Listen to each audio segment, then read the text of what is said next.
এখানে দাঁড়িয়ে কথা বলেন, আপনি দাঁড়িয়ে কথা বলেন, বোমটা ধরেন, আপনি দাঁড়িয়ে কথা বলেন। আপনি কেন 10,000 টাকা নিলেন? একজন আমি শোনেন, করতে আসছে, তার কাছে কেন 10,000 টাকা নিলেন একটু বলেন। এই বড় ভাই শোনেন, কেন 10,000 টাকা নিলেন একটু বলেন। আমি তো কারো কাছে টাকা লইনি। হ্যাঁ, আপনি টাকা নিয়েছেন, আমার কাছে প্রমাণ আছে। কেন টাকা নিলেন ভাই?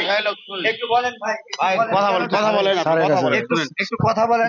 স্যারের কাছে আপনি কথা বলেন, টাকা কেন নিলেন একটু বলেন। ভাই হ্যালো, টাকা কেন নিলেন একটু বলবেন আমাদেরকে।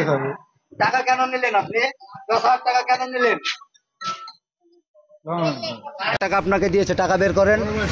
আপনি গায়ে হাত দেন না, টাকা বের করেন। আপনি কেন টাকা নিলেন ওর কাছ থেকে 10,000? আপনি 10,000 টাকা কেন নিলেন ওর কাছে? শোনেন ভাই, আপনি 10,000 টাকা কেন নিলেন? কাকে টাকা দিয়েছেন? ওকে কত টাকা দিয়েছেন? কোন পকেটে টাকা আছে? টাকা, এই যে টাকা। আবার কেমন হাত দিচ্ছেন কেন আপনি? টাকা দেখান, টাকা দেখান। আপনি দাঁড়ান, দাঁড়ান। আপনি কেন টাকা নিলেন? কেন টাকা নিলেন আপনি? আইডি কার্ডটা বের করো।